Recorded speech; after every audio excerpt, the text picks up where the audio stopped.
నమస్కారం ప్రియమైన భక్తులారా, ఈరోజు నేను మీతో ఒక కథను పంచుకోవాలనుకుంటున్నాను. ఇది పురాణం కంటే ఎక్కువైది త్యాగం, దైవిక కళాత్మకత మరియు విడదీయలేని భక్తి యొక్క గాథ. మురుగన్పై ప్రేమ ఎంత గాఢంగా ఉందంటే తన ఆత్మనే రాతిలో చెక్కిన ఒక శిల్పి కథ ఇది. ఈ ప్రక్రియలో తన బొటన వేలు, చూపు, దాదాపు తన జీవితాన్ని కోల్పోయాడు. ఈ అద్భుతాన్ని కనుగొనడానికి మేము తమిళనాడులోని 3 పవిత్ర దేవాలయాలైన సిక్కల్, ఎట్టుకుడి మరియు ఎంగన్ గుండా ప్రయాణిస్తున్నప్పుడు నాతో ఉండండి. దేవాలయాల విపులమైన వివరాలకు నా బ్లాగు చూడండి. వెబ్ లింక్ వివరణలో ఉంది. శిల్పి తమిళనాడులోని పోరవచ్చేరి అనే గ్రామానికి చెందినవాడు. అతని మొదటి కళాఖండం 6 ముఖాల మురుగన్ తన నెమలిపై గంభీరంగా కూర్చున్న అసాధారణమైన ఆర్ముగన్ విగ్రహం. 6 ముఖాలు, 10 శక్తిమంతమైన చేతులు, గ్రానైట్పై చిన్న గోళ్లు కూడా జీవంలా ఉండేవి. ఈ విగ్రహాన్ని సిక్కల్ మురుగన్ ఆలయంలో ప్రతిష్ఠించి రాజ్య సంపదగా మార్చారు.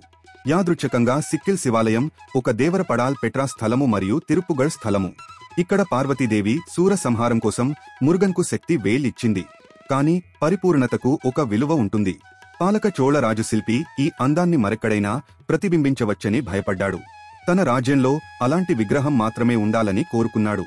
అతని క్రూరమైన పరిష్కారం, శిల్పి బొటన వేలిని కత్తిరించమని ఆదేశించాడు. అతను అంగవైకల్యానికి గురయ్యాడు. తన కళను ముగించాడు. ఇది మన శిల్ప మునిని ఆపిందా? కాదు. అతను హృదయవిదారకంగా ఉన్నప్పటికీ మురుగ నామస్మరణ చేస్తూ సిక్కల్ను విడిచిపెట్టాడు. ఊహించని ప్రయత్నంతో మళ్లీ చెక్కాడు. అతను ముగించగానే విగ్రహం నుండి దివ్యకాంతి ప్రకాశించింది.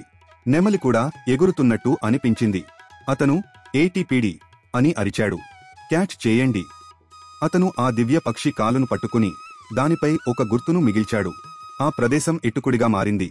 అక్కడ రాజు ఈ అద్భుతానికి ఆశ్చర్యపోయి 2వ విగ్రహాన్ని ప్రతిష్ఠించాడు. అయినా రాజు అసూయ పోలేదు. శిల్పి కళ్ళు మూసుకుపోయి అంధుడిని చేయాలని ఆదేశించాడు. అయినా చీకట్లో కూడా శిల్పి వదల్లేదు. మురుగ ప్రభువుచే మార్గనిర్దేశం చేయబడి ఇప్పుడు తన ప్రియమైన కుమార్తె సహాయంతో అతను ఎంగన్ వద్ద తన 3వ విగ్రహాన్ని ప్రారంభించాడు. ఈ క్రమంలో ఆయన కుమార్తెకు గాయాలయ్యాయి. ఆమె రక్తం అతని కళ్లపై పడింది. ఆశ్చర్యకరంగా అతని దృష్టి తిరిగి వచ్చింది. అతను ఎన్కాన్ అని అరిచాడు.